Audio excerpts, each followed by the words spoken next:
Et salut l'assemblée, c'est Gigi, je suis en compagnie d'Atoms. Salut tout le monde. Et on se retrouve aujourd'hui pour un nouveau format sur la chaîne. Tout à fait. Il s'agit du Brawl, le nouveau format aussi pour Wizards qui vient de nous sortir un petit format commandeur version miniature à l'occasion de Dominaria. Yes.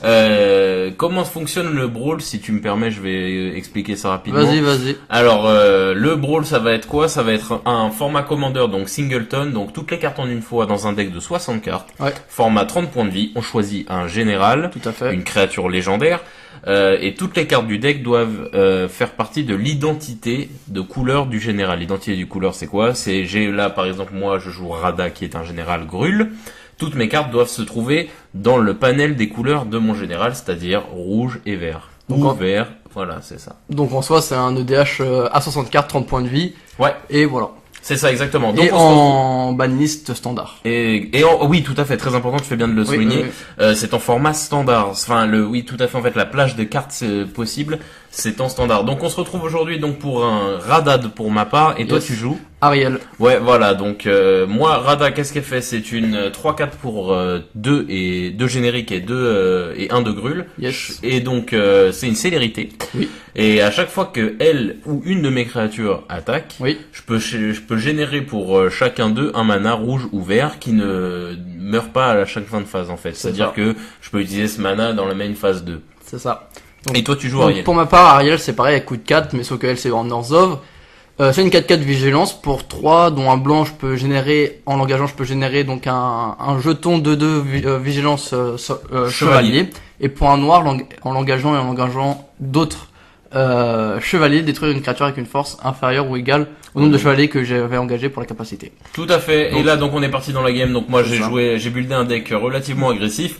Donc, je commence à poser un petit Raptor d'Ixalan, une petite 4-2 pour 3 qui fait relativement bien le café, pendant que toi, tu fais un petit peu de carte d'avantage. Ouais, pour ma part, j'ai fait un deck plutôt mid-range avec de la gestion et des créatures, tout ça.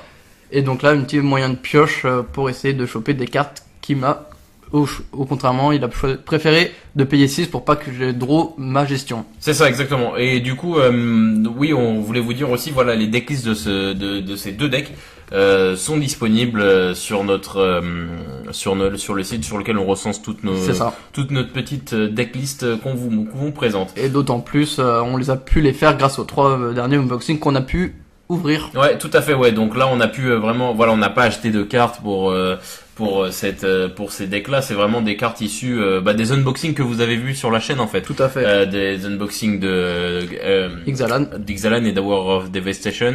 Donc vraiment, c'est vraiment fait un petit peu homemade, quoi. Tout à fait. C'est vraiment pas l'opti, quoi. C'est vraiment, on se fait plaisir, on s'est créé un petit brawl à la va-vite, hop, et on go, quoi. Tout à fait. Voilà. Allez, on repart dans la game. Donc là, moi, je suis en mode agression. Ouais, t'as un peu l'avantage au niveau agression. Moi, de ce que je vois dans la main, j'ai pas l'air d'avoir beaucoup de anti-bet. Ouais. Et ça, c'est un peu gênant parce que, en fait, le truc, c'est que moi, il faut que j'évite que t'aies trop de créatures en jeu pour pouvoir les gérer les une à une. Et plus tu vas en jouer, moi, plus ça va me donner du mal. Tout à fait. Il faut que t'évites la masse critique, en fait, qui va t'empêcher parce que tu n'as pas de brasse, c'est ça, je n'ai pas pu en avoir. Dans le format, on en a pas, enfin, il doit peut-être y en avoir, mais je veux dire, nous, on en a pas, quoi, dans ce format. Donc, typiquement, t'es obligé de gérer, vraiment, unitairement, toutes les menaces que je te pose. Donc, si tu commences à trop laisser, le flow se poser, forcément, après, tu peux plus gérer tout ce qu'il y a et ça devient trop compliqué. En plus, ce qui est fort avec ton commandant, c'est qu'elle a la célérité et du coup, elle peut directement attaquer dès que tu la joues et ça, c'est vraiment gênant. Rada, il me fait beaucoup penser à Saskia, en fait. C'est pour ça que tu l'as prise. Et tout à fait. Parce que vraiment, je trouve que, c'est des commandants qui fonctionnent un peu pareil. C'est-à-dire qu'ils arrivent pas, ils ont un effet tout de suite. C'est pas que je parle pas que de leur capacité agressive instante qui est la célérité. Je parle aussi du fait que leurs effets qu'ils ont de créatures a un impact tout de suite dans la game. Que ce soit Saskia d'infliger la double init à tout le monde ou que ce soit elle de me générer du mana, en fait. Et c'est comme ça que je joue avec Rada, je la pose, j'attaque, avec le mana généré, je pose encore d'autres trucs, et en fait, tu te retrouves avec un flou tous les tours qui tombe. Ouais, en plus, ça, c'est très intéressant avec la célérité, c'est que, du coup, comme tu le disais, ça va vite générer, et du coup, avec le retour du kick, dans l'extension, t'as vraiment joué autour de ça. Exactement, j'ai rajouté des sorts de kick, qui seront en fait financés par Radha. Ouais. Donc c'est vraiment tout à fait, ouais, tu fais bien de le souligner, c'est un petit aspect combo. Toi tu joues enfin Ariel que j'essaye de gérer tout de suite. Tout à fait. Mais toi t'as beaucoup de choses donc, pour protéger en plus d'avoir beaucoup d'anti-bet, j'ai beaucoup de moyens de protection sur mes créatures ou de retour, hein, des genres de trucs qui permettent de renvoyer dans ma main ou en jeu mes créatures pour donc vraiment de la protection. Et voilà, donc c'est vraiment du mid-range et tuer avec les quelques créatures que j'aurai en jeu. Du pur mid-range, sachant qu'en plus ton général a un énorme avantage, je trouve. Enfin, c'est ce que j'ai remarqué sur les quelques games qu'on a faites, c'est qu'elle a la vigilance. Ouais. Et c'est vraiment un gros point fort parce que ça te permet à la fois d'attaquer et de faire ses effets. Donc c'est vraiment pratique. Donc là, j'essaye de chercher mes terrains parce que c'est un peu la Daesh niveau.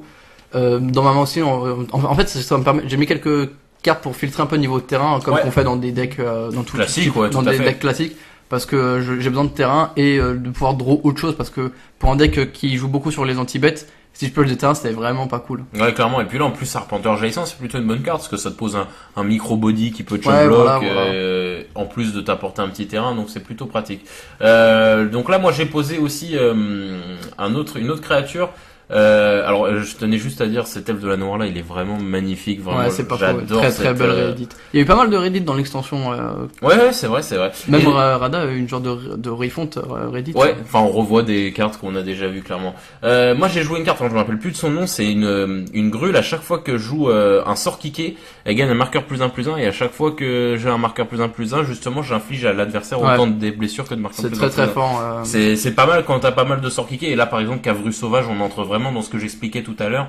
C'est une carte qui est clairement destinée à être financée par Radha pour le coup. Ouais, clairement. C'est une grosse carte qui arrive, pam, j'invoque Radha, puis après j'attaque avec plein de cartes, puis après je pose ça et qu'est-ce qui se passe ? Oui, tout à fait. Donc moi là pour le coup, donc en fin de tour, ce qui est intéressant, c'est avec la vigilance d'Ariel, c'est qu'elle peut attaquer et en fin de tour faire ses effets qui nécessitent de l'engager. Ouais, c'est ce que je disais, c'est très intéressant. Ça te permet à la fois d'être offensif et interactif à la fois. C'est ça. Donc ouais, c'est pas mal. Là, on voit qu'il te reste plus que 2 cartes en main, dont un land. Tu poses Bayard. Alors lui, il est vraiment donc, pas mal. C'est un genre de prison en tant que créature, c'est intéressant. Bien sûr, dommage qu'il soit pas chevalier quand même. Dommage qu'il soit pas chevalier, il a une petite allure et tout. Exactement, souvent je me suis dit je vais pouvoir l'utiliser et tout pour, mais non. Ouais, clairement. Il n'est pas chevalier, ça c'est très très dommage. Ouais, c'est le petit défaut de la carte. Il te reste plus qu'une petite carte qui est proactive, qui est une carte de réaction par rapport à mes capacités. Moi je vois Elfe de la Noire, Cavru. En fait j'ai que Cavru qui est une vraie menace pour toi. Ouais. J'ai l'autre aussi qui est une 5/5, ceci dit, mais tu décides de prendre. Ouais. T'as peut-être dû sentir l'anti-bet ou quelque chose. Ou un stratagème. Il est déjà passé le stratagème. Mais quelque chose de ce style. De similaire, un boost ou quoi. Ce qu'il faut savoir, c'est que noir et blanc, c'est vraiment des couleurs, de boost ou de protection. Non, mais surtout des couleurs très puissantes sur les bêtes, en fait. Ouais, c'est vrai. C'est que des couleurs d'interaction avec les bêtes, que ce soit de la protection, du boost ou de la destruction. Tout est bien placé dans le blanc et le noir, d'un côté, tu joues vert et rouge, donc c'est un peu quand même similaire entre les blasts et les boosts verts. Ouais, c'est vrai. Ouais, donc là, la situation qui se calme un peu, on est 24-23. C'est vrai que ce qu'on se disait avec Atoms, justement, c'est que les parties de Brawl sont relativement longues, parce que justement, c'est un format 30 points de vie. Ouais, 30 points de vie. Donc, c'est comme quand on faisait, nous, les commandeurs découvertes, 40 points de vie en 1v1, ça fait des games relativement longues. Là, en plus, on est dans un format beaucoup plus casualisé, puisqu'on joue avec les cartes qu'on a droppées, donc ça fait un standard encore un peu plus lent, quoi. C'est ça.